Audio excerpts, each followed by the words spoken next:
Good morning, Ms. Walker. On the 45th floor of a Chicago high-rise, at Jennifer Walker Architectural Design Office. At 6 a.m., Jennifer nodded slightly to the cleaning staff's greeting as she made her way to her windowside desk. Under the sky where the sun hadn't fully risen, she could see Michigan Avenue in full bloom with tulips.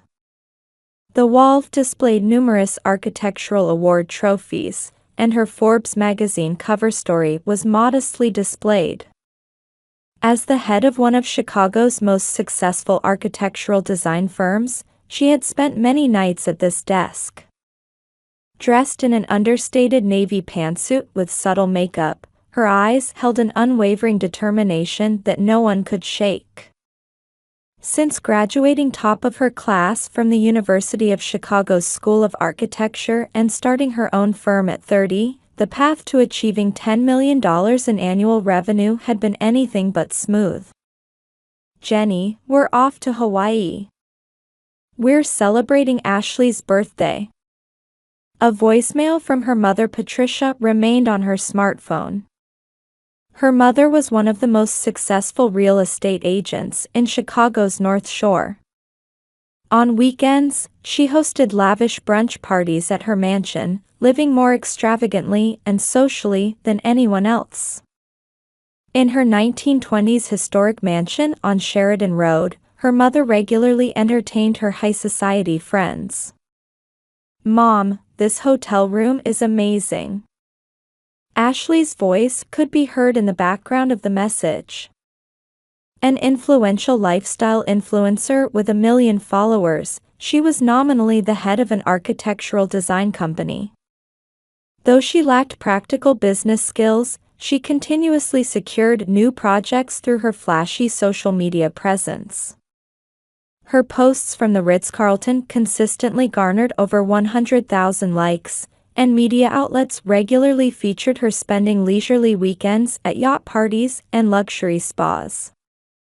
In response to Jennifer's worried text asking, "Is work okay?" her stepfather Robert immediately called. "Jennifer, can you handle all the family paperwork this week?" Robert, an investment banker who had married her mother 10 years ago, maintained a gentlemanly facade while privately looking down on Jennifer. His hobby was buying a new luxury car every year, with his latest Bentley Continental GT holding court in the garage.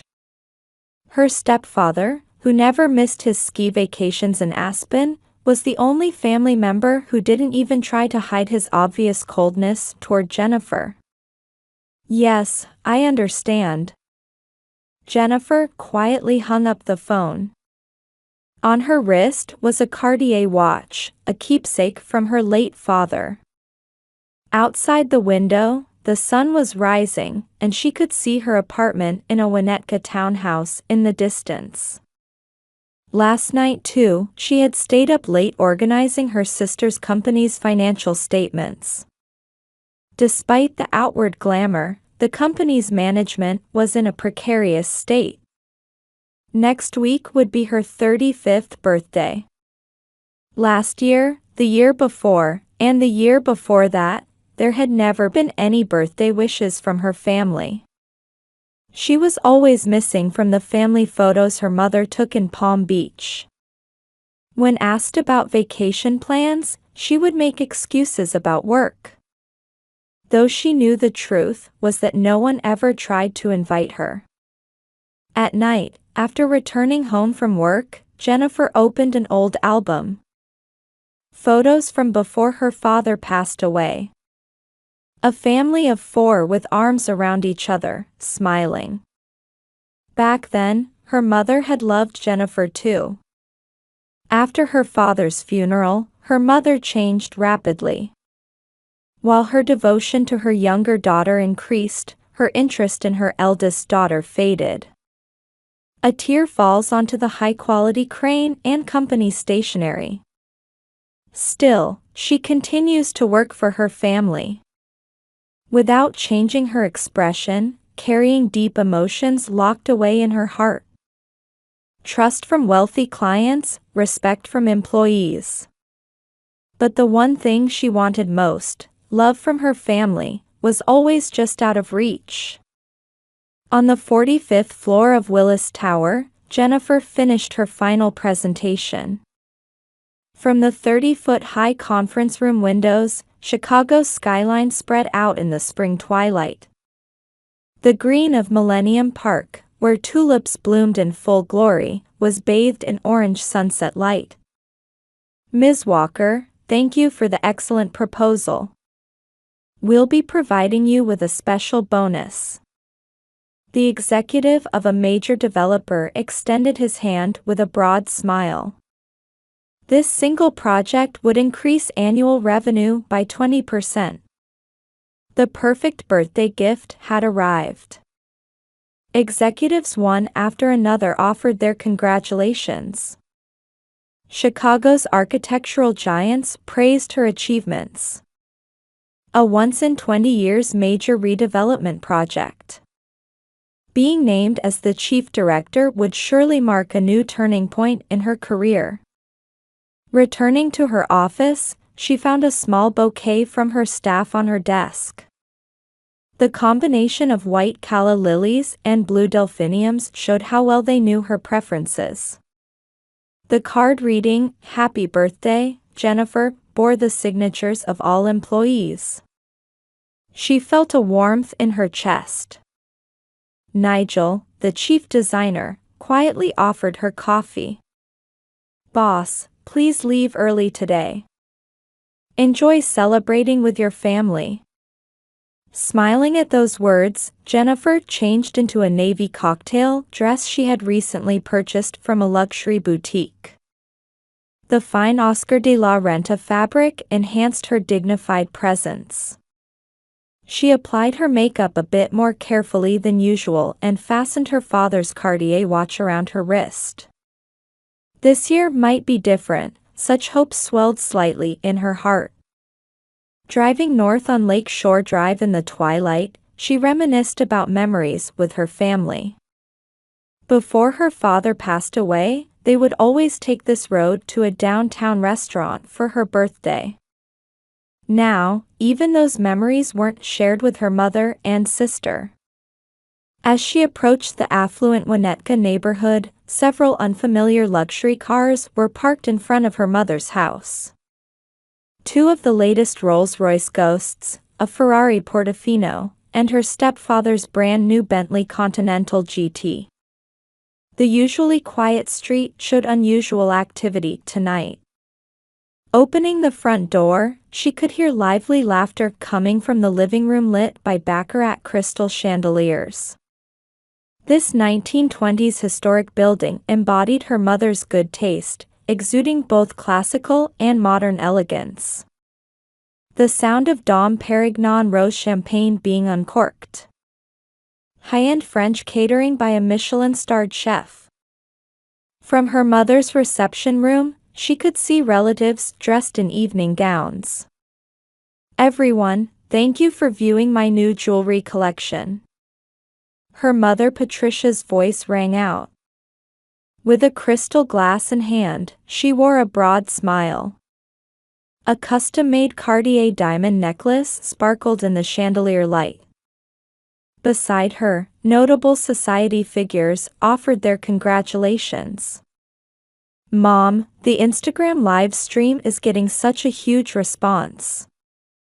Over 500,000 views already." Ashley was elated, holding the latest iPhone 15 Pro Max. Her dress was apparently a direct shipment from Dior in Paris. As a social media influencer, such glamorous scenes were her specialty. The moment Jennifer stepped into the living room, conversation briefly stopped. A frozen silence descended for just a moment. "Oh, Jennifer. You're early today." Her mother wore a slightly confused expression. Clear disgust showed in her eyes. "What's happening here?" To Jennifer's question, her sister answered lightly. Her red Louboutin heels clicking as she gracefully approached. It's Mom's new jewelry collection debut party. Today was the only day everyone's schedules aligned. Her stepfather Robert, tilting his Christoffel glass, added, "Can you handle the party cleanup?" Her mother, wearing a radiant smile, added, "Oh yes, it was your birthday today, wasn't it?" Everyone laughed and raised their champagne glasses. The sound reflected off the crystal chandeliers, echoing endlessly. Not a single person offered birthday wishes to her. Jennifer quietly climbed the stairs. The thick Persian carpet gently muffled her footsteps. Entering her old room, she took out Crane and Company's premium stationery. Taking her father's keepsake Mont Blanc fountain pen, she began recording the truth. Fighting back tears, she transformed all her thoughts into words. The reality of her sister's company, mounting deficits behind the glamorous social media posts. The truth about her mother's real estate dealings, traces of illegal transactions and tax evasion. The reality of her stepfather's investment firm, evidence of client fund misappropriation. And all the evidence of how she had been secretly supporting everything. Records of countless nights spent maintaining the family's pretenses and vanity. She carefully placed the letter in an envelope and left it on the living room table. The truth recorded on the finest cotton paper had the power to instantly destroy this house of pretense. Packing minimal necessities in her Louis Vuitton travel bag, she made a reservation at a Michelin-starred restaurant on her smartphone. "We have prepared the chef's table for one this evening." On the other end of the line, Alinia's concierge responded politely. Downstairs, the party's cheers continued. The sound of champagne corks popping, high society's elegant laughter, and her sister's voice continuing her Instagram live stream. Jennifer quietly opened the front door and surrendered herself to the night breeze. In Jennifer's luxury car heading south on Michigan Avenue, classical music played softly. Arriving at the restaurant, service director Michael Moran greeted her with a warm smile. Every gesture of his exuded the refinement befitting a 3-Michelin-starred restaurant. "Let me show you to the chef's table." Ascending the spiral staircase revealed a glass-enclosed private dining room. A premium seat with a panoramic view of Chicago's night skyline. On the table, pure white linen was elegantly spread, and baccarat crystal glasses sparkled. "We understand you're dining alone this evening." Michael's voice carried in remarkably warm kindness. "Yes, today is my birthday." At those words, Michael's expression softened for a moment. "Then, allow me to suggest a wine worthy of this special celebratory evening." The chef sommelier presented a 1988 Romani Conti. A wine from Jennifer's birth year. The deep red liquid being poured into the glass sparkled like a jewel in the chandelier light. 1988 was a wonderful year. Jennifer smiled slightly at the sommelier's words. Before her father passed away, the family would always dine at this restaurant for her birthday. Back then, her mother remembered Jennifer's preferences and would always order chocolate soufflé for dessert. The appetizer arrived. A harmony of truffles and caviar. Each delicate plating contained the chef's heartfelt dedication. "This is a special celebratory dish from the chef." Course after course of culinary artistry. Each dish's beauty warmed Jennifer's heart with the sincerity poured into it. Suddenly, her smartphone vibrated. A notification from her sister's Instagram. She couldn't help opening the screen, which showed uploads of the luxurious party one after another. Her mother's elegant smile. Her stepfather raising a champagne glass. And her sister's beaming smile. Only Jennifer's image was missing from the posted photos. The comments section overflowed with envious voices. The contrast between her seemingly happy family dancing on social media and the quiet dinner table before her stabbed at her heart. Yet strangely, her heart felt unexpectedly calm. "A toast to your birthday," Michael said while pouring new champagne. Dom Perignon rose. The same brand being served at her mother's party. But somehow, here it seemed to shine differently. "Did you know? They say champagne bubbles are a sign of happiness." At Michael's words, Jennifer's eyes unexpectedly moistened. Warm wishes from strangers. It felt like genuine affection she had never once received from her family. The main dish arrived. Perfectly cooked A5 Wagyu beef. Each accompanying organic vegetable was carefully prepared. "Actually, all the kitchen staff prepared a birthday card for you." The card Michael presented contained handwritten messages from all staff members, including the chef. At these heartfelt birthday wishes from strangers, large tears fell from Jennifer's eyes. Her smartphone vibrated again. This time, a notification from her mother's Instagram. Stories of the new jewelry collection debut party were being uploaded one after another. Jennifer quietly turned off her smartphone. Outside the window, Chicago's night skyline glowed blue.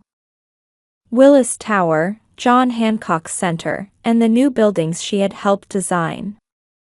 All stood quietly, as if watching over her 35 years of life. "I've brought your dessert." It was chocolate soufflé. The taste of birthdays once shared with her father gently returned. A birthday song from all the restaurant staff. The moment she received heartfelt wishes from others for the first time. It became her warmest birthday memory yet. "Did you enjoy your special evening?" As she was leaving, Michael smiled kindly. "Yes, it was the best birthday of my life." Getting into her car, she quietly started the engine. At the Sheridan Road mansion, the party was reaching its end. "Ashley, can you call Jennifer?" Patricia said, elegantly letting her Cartier bracelet sparkle. The kitchen, lined with empty Dom Perignon bottles, was scattered with leftover high-end French catering. "Yes, I'll call her. She's probably working upstairs as usual."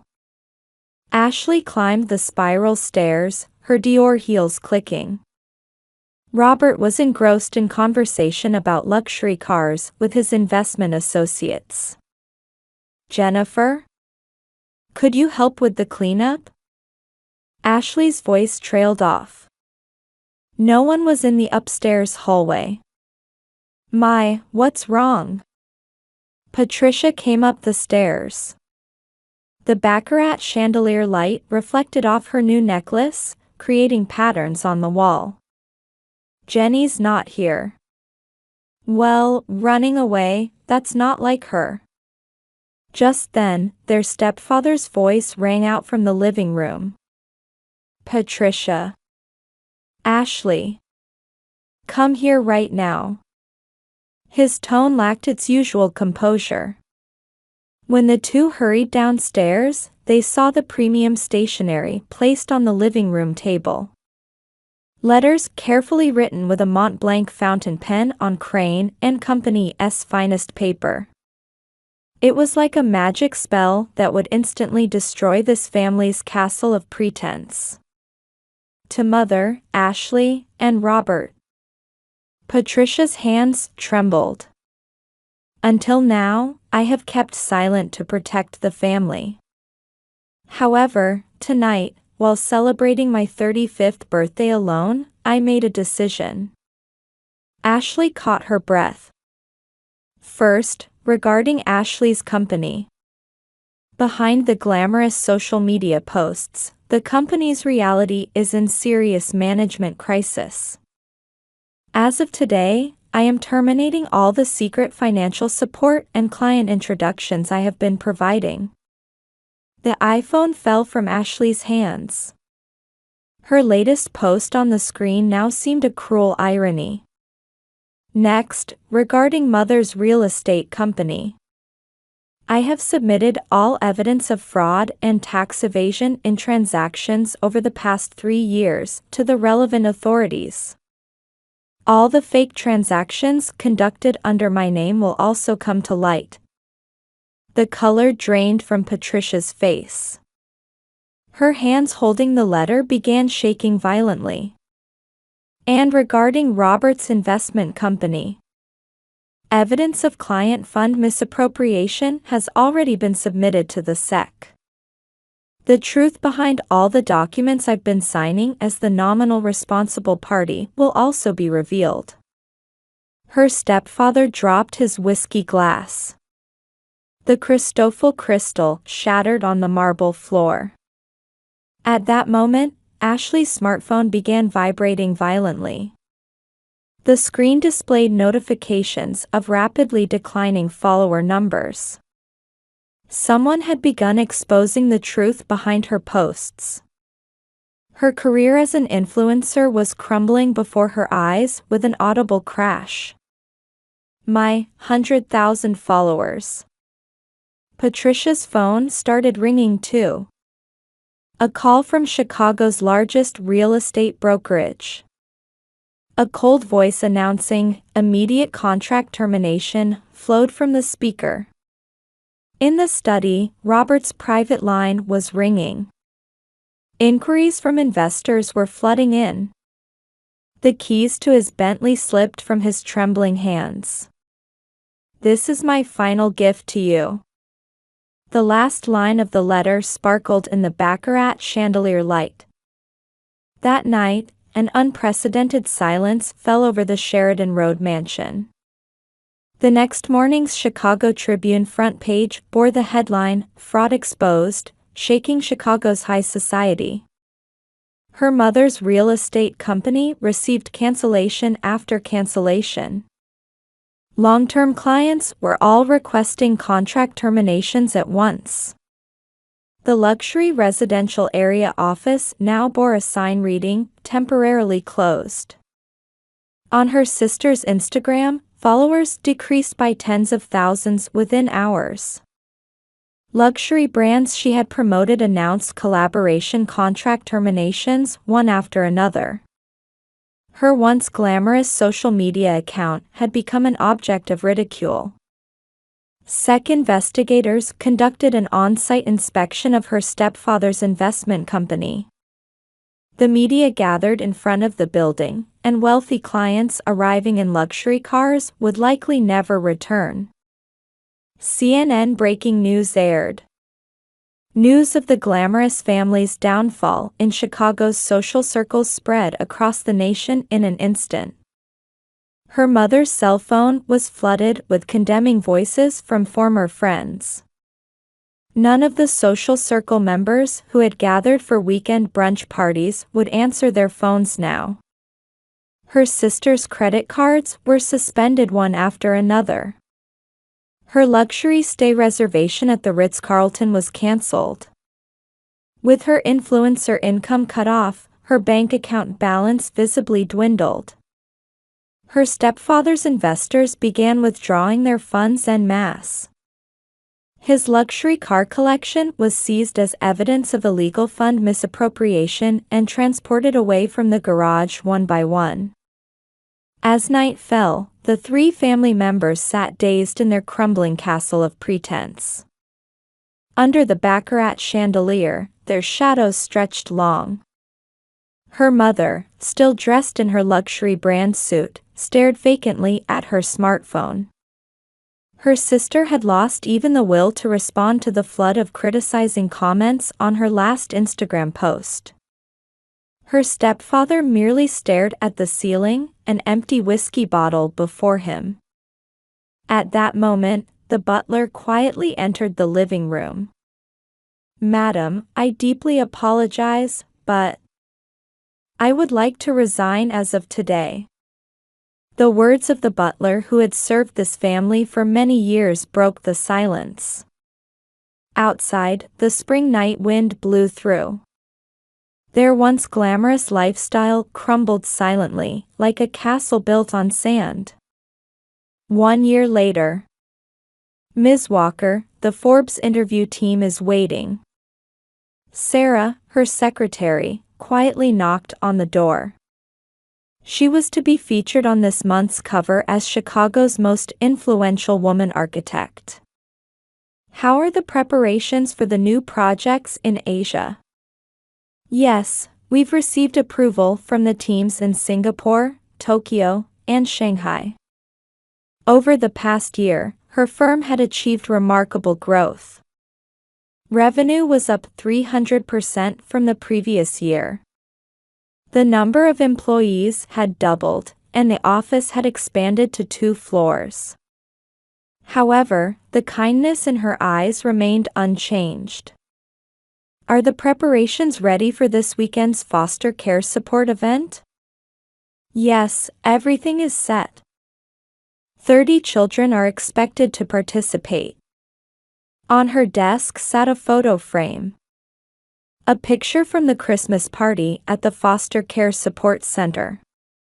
Surrounded by smiling children, her expression showed a happiness she had never known before. Meanwhile, in a suburban Chicago apartment, Ashley worked in a small kitchen.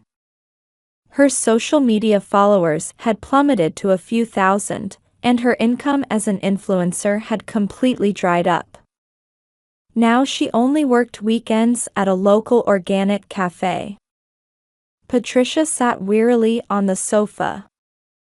Her once luxurious branded clothes had been sold to second-hand shops, and now she wore clothes bought from local outlets.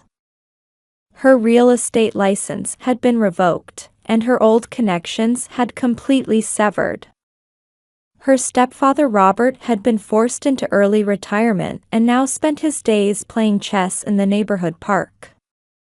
His Bentley had been seized, and he now drove a used Toyota. Another letter from Jenny. A Crane and Company envelope lay on the living room table. The monthly living expenses that arrived without fail. Though it wounded their pride, they couldn't even pay rent without it. In Jennifer's office, designer Nigel hesitantly spoke up. "The Wall Street Journal is requesting an interview about reconciliation between mother and daughter."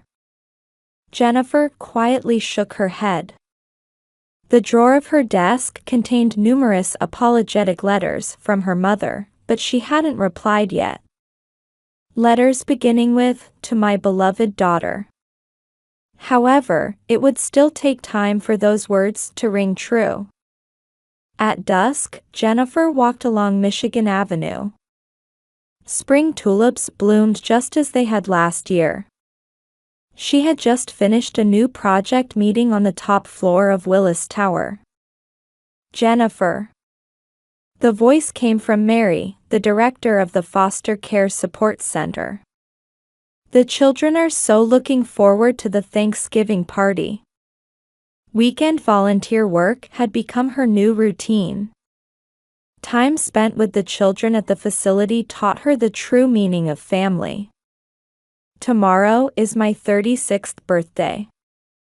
At those words, Mary smiled warmly. "We've prepared a wonderful surprise." Together with the children. The next day, the Foster Care Support Center hall was decorated with handmade ornaments. "Happy birthday, Jennifer." 30 children ran up to her, holding handmade cards. Their pure smiles were treasures more valuable than any luxury brand. "We all made the cake." I did the flower decorations. I chose the candles. So many warm words. Pure love without expecting anything in return.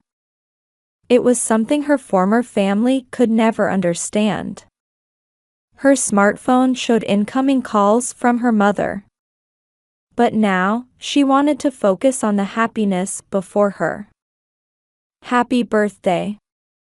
A little girl timidly approached. I am so happy I met you, Jennifer. At that moment, the tears flowing down her cheeks were no longer from sadness. Outside, the spring breeze blew gently. A breath of new life enveloped the city of Chicago.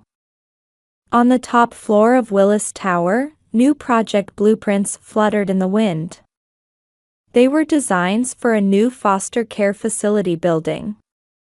She had decided to dedicate her architectural talent to the children's future. The night sky was filled with countless stars. The former castle of pretense had become a distant past, and now a new life filled with genuine love spread before her.